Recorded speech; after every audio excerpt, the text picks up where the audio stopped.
اعوذ باللہ من الشیطان الرجیم، بسم اللہ الرحمن الرحیم۔ آج ہم سورہ الحشر شروع کرتے ہیں۔ حشر کے معنی ہیں جمع ہونا، گھیرنا،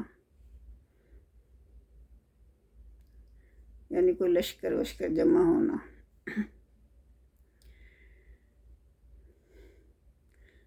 تو آیت نمبر 1 میں اللہ تعالیٰ نے یہودی قبیلے بنو نصیر کے بارے میں بتایا ہوا ہے۔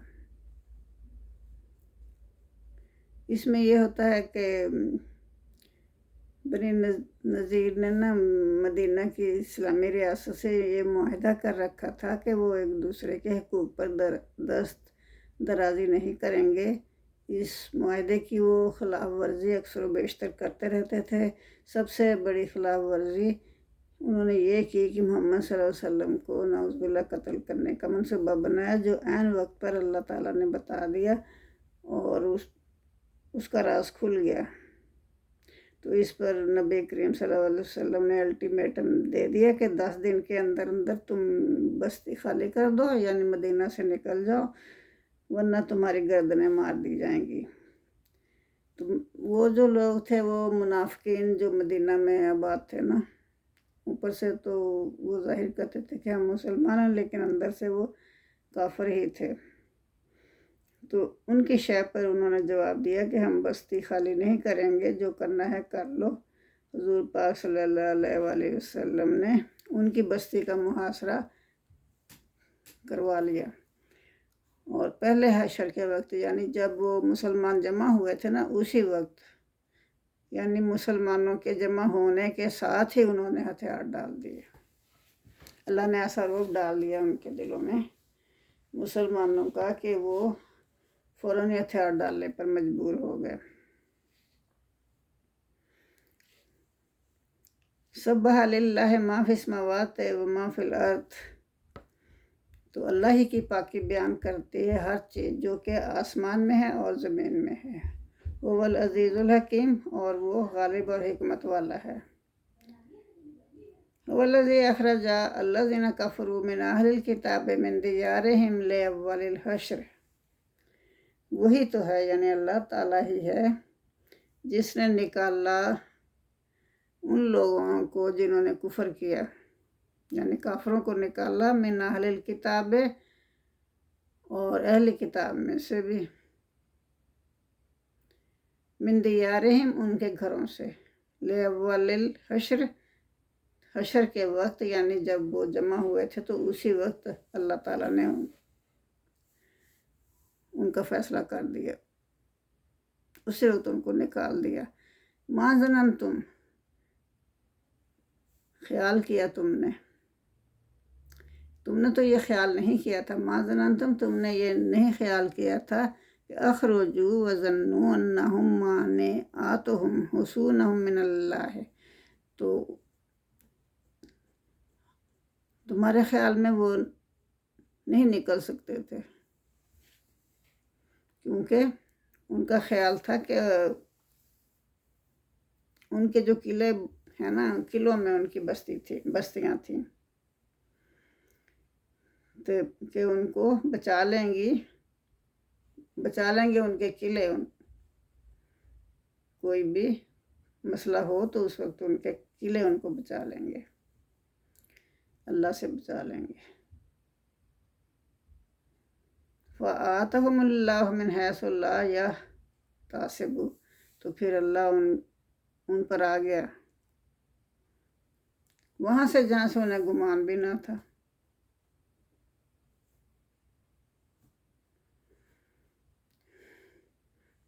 تو یہاں اللہ تعالیٰ فرما رہے ہیں کہ حضور پاک صلی اللہ علیہ وآلہ وسلم نے جب ان کی بستی کا محاصرہ کر لیا نا، تو یہ جو بنی نذیر تھے نا، یہ قبیلہ صدیوں سے وہاں آباد تھا۔ مدینہ سے باہر ان کی قلعہ نما بستیاں تھیں، قلعوں کے اندر بند تھی وہ بستیاں۔ ان کی آبادی بھی مسلمانوں کے مدینہ کے جو مسلمان تھے نا ان کے مقابلے میں کچھ کم نہ تھی بلکہ زیادہ ہی تھی. انہوں نے مدینہ کے منافقین کی حمایت حاصل کر لی تھی. منافقین جو تھی نا وہ اندر ہی اندر ان کے ساتھی بن گئے تھے. اس لیے مسلمانوں کو یہ گمان تک نہ تھا کہ وہ لڑے بغیر یہ ہتھیار ڈال دیں گے. انہیں اپنی مضبوط بستیوں پر، گلہ بند بستیوں پر بڑا اعتماد تھا کہ اگر کچھ ہوا تو ہماری بستیاں تو محفوظ ہیں. یہ بات ان کے وہم و گمان میں بھی نہ تھی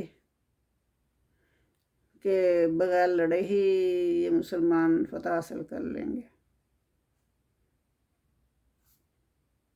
اللہ تعالیٰ نے مسلمانوں کا رعب ان کے دلوں میں ڈال دیا. جیسے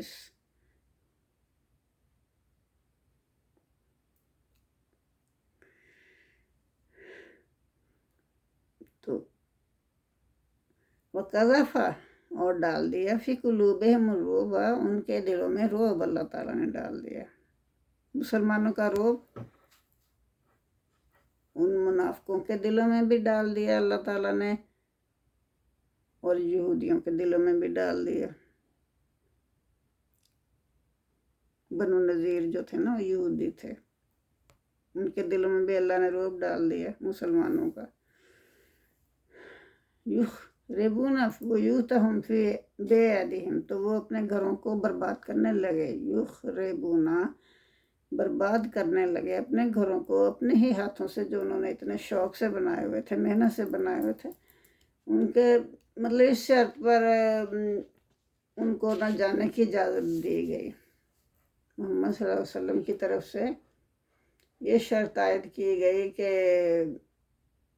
جو تم نے اپنے گھروں میں سے نہ لے کے جانا سب کچھ لے جاؤ سوائے اسلحے کے. اسلحہ نہیں ہم جانے دیں گے، اور باقی جو بھی گھروں میں سے لے کے جانا لے جاؤ. تو وہ اپنا سارا مال متا، یہاں تک کہ اپنے گھروں کے دروازے، کھڑکیاں، چھتیں سب اکھیڑ کے اونٹوں پر لاد کر چلے گئے.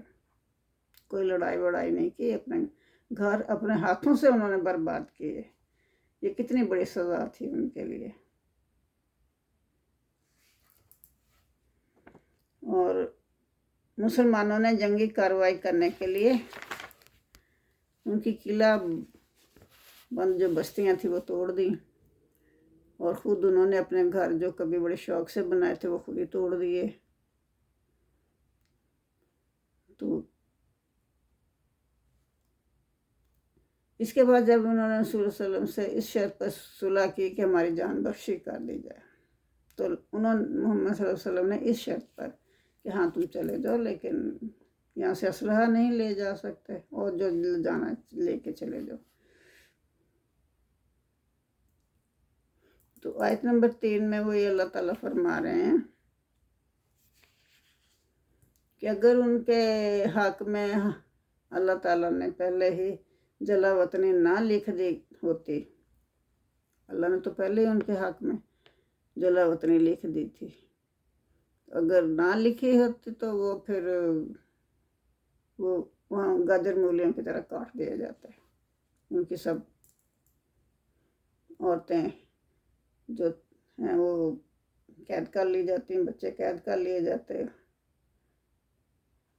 وہ پھر ان کی لونڈیاں غلام بن جاتے، اور ان کو عبرتناک سزائیں ہوتی دنیا میں. مرد سب ان کے قتل کر دیے جاتے. لیکن اللہ تعالیٰ نے صرف ان کے لیے جلا وطنی لکھی ہوئی تھی پہلے ہی سے. کیوں لکھی تھی؟ اس لیے کہ انہوں نے رسول صلی اللہ علیہ وسلم اور اللہ کی مخالفت کی تھی.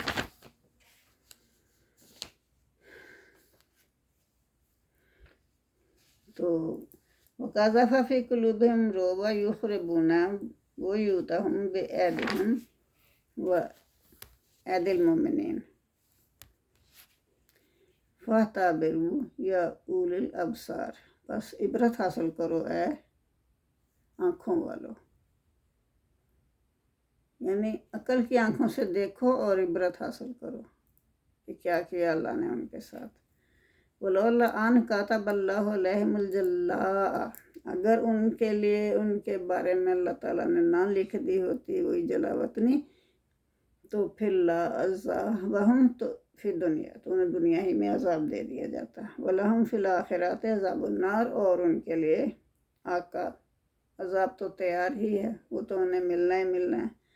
ذَلِكَ بِأَنَّهُمْ، یہ اس لیے ہوا، شک اللہ و رسولہ، انہوں نے اللہ اور اس کے رسول کی مخالفت کی۔ وَمَنْ يُشَاقِ اللَّهَ، اور جو مخالفت کرے گا اللہ کی، فَإِنَّ اللَّهَ شَدِيدُ الْعِقَابِ، تو بے شک اللہ سخت عذاب دینے والا ہے۔ تو پھر آیت نمبر 5 میں اللہ کیا فرما رہا ہے، مَا قَطَعْتُم مِّن لِینَةٍ أَوْ تَرَكْتُمُوهَا قَائِمَةً عَلَىٰ أُصُولِهَا بِإِذْنِ اللَّهِ وَلِيُخْزِيَ الْفَاسِقِينَ۔ تو جب انہوں نے ہتھیار ڈال دیے چلے گئے، تو پھر ان کے جو ماں قطعتم، تو ان کی وہاں بستی میں ایسے کھجوروں کے درخت تھے نا، باغات تھے، تو پھر جو راستے میں آ رہا تھا، جرنی بھی ہو سکتا، لڑائی بھی ہو جاتی، یہ تھوڑی پتہ تھا کہ وہ واپس نہیں پلٹ سکتے، وہ آ بھی سکتے تھے لڑنے کے لیے۔ ماں قطعتم، اور جو تم نے کاٹے، پھر مسلمان حضور صلی اللہ علیہ وسلم نے اجازت دی کہ ان درختوں کو کاٹ دیا جائے جو راستے میں آئیں گے، یعنی ڈسٹرب کریں گے۔ اگر جنگ ہوئی تو ڈسٹربنس ہو سکتی ہے نا، تو ان درختوں کو کاٹ دیا جائے اور باقیوں کو چھوڑ دیا جائے۔ تو یہ کیوں ہوا؟ یہ اللہ کے حکم سے ہوا تھا۔ مَا قَطَعْتُم، جو کاٹے تم نے، من لِینَةٍ، کھجوروں کے درخت، وَتَرْکُمُوهَا، اور جو چھوڑ دیے تم نے، قَائِمَةً عَلَىٰ أُصُولِهَا، ان کے جڑوں پر کھڑے رہے، قائمتاً مطلب کھڑے چھوڑ دیے، ان کو نہیں کاٹا۔ تو یہ کیوں ہوا؟ بِإِذْنِ اللہ، اللہ کے حکم سے ہوا۔ وَلِيُخْزِيَ الْفَاسِقِينَ، تاکہ وہ رسوا کرے نافرمانوں کو۔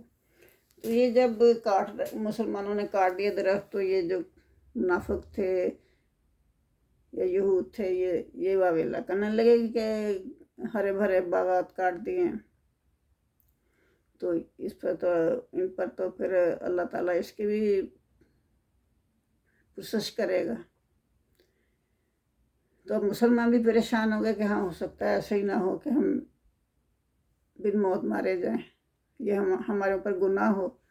تو پھر اللہ نے یہ آیت نازل فرمائی کہ یہ تم نے جو کاٹے ہیں نا درخت، وہ اللہ کے حکم ہی سے کاٹے ہیں، اور جو چھوڑ دیے ہیں وہ بھی اللہ کے حکم ہی سے چھوڑے ہیں، ان کو وہ کوئی نقصان نہیں کر رہے تھے، تو اس لیے ان کو چھوڑ دیا، ان کی جڑوں پر کھڑا رہنے دیا۔ وَمَا عَفَا اللَّهُ، اور جو دلوایا اللہ نے،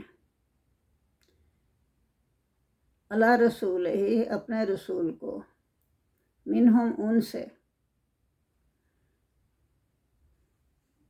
یعنی بغیر لڑائی کے دلوایا نا اللہ تعالیٰ نے۔ کن سے؟ وہ جو یہود تھے، بنو نذیر تھے۔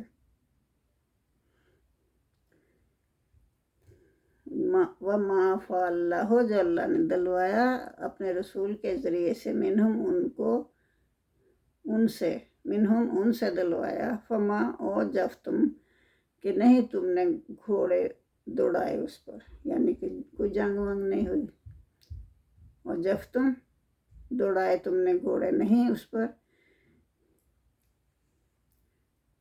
اور جفتم الیہ من خیل، یعنی گھوڑے اس پر نہیں دوڑائے، کوئی جنگ نہیں ہوئی، ولا رکاب، اور نہ کوئی اونٹ ان پر دوڑائے، یعنی جنگ کی صورت میں گھوڑے اور اونٹ دوڑتے ہیں، پھر فصلیں باغات تباہ ہوتے ہیں، تو ایسا کوئی بھی کچھ بھی نہیں ہوا۔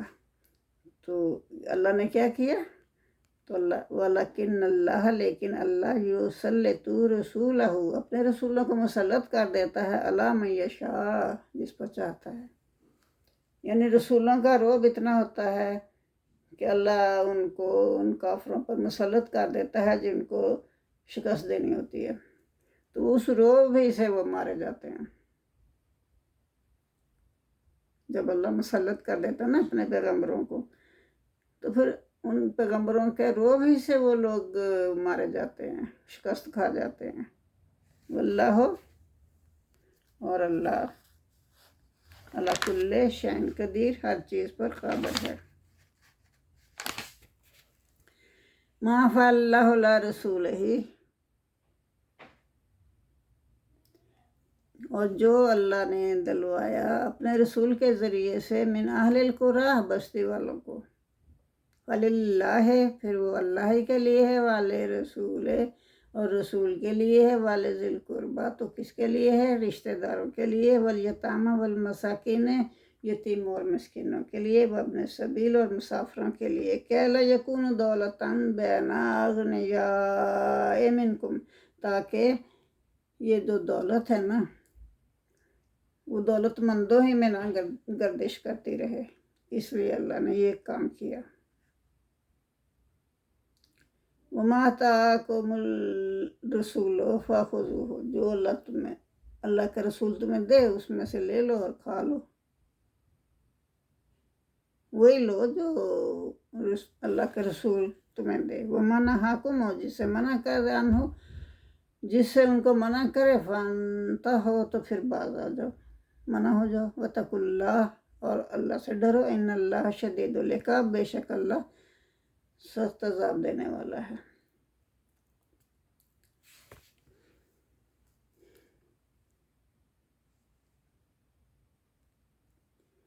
تو آیت نمبر 6 تھا 10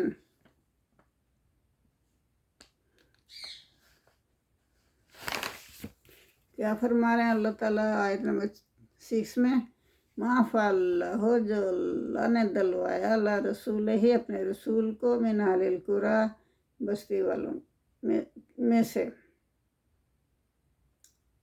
فللہ تو وہ یہ سب کے لیے ہے، رسول کے لیے، رشتہ داروں کے لیے، یتیموں کے لیے، مسکین کے لیے اور مسافروں کے لیے، تاکہ یہ دولت جو ہے دولت مندوں کے ہاتھوں ہی میں گردش نہ کرتی رہے. تو جو رسول دے وہ لے لو اور جس سے منع کریں اس سے باز آ جاؤ. تو آیت 6 تا 10 میں جو جائیدادیں اور املاک بنی نذیر کی جلا وطنی کے بعد اسلامی حکومت کے قبضے میں آئیں، تو ان آیات میں اللہ تعالیٰ نے ان کے انتظام کے بارے میں ہدایت کی ہے، کیسے اس کو خرچ کرنا ہے.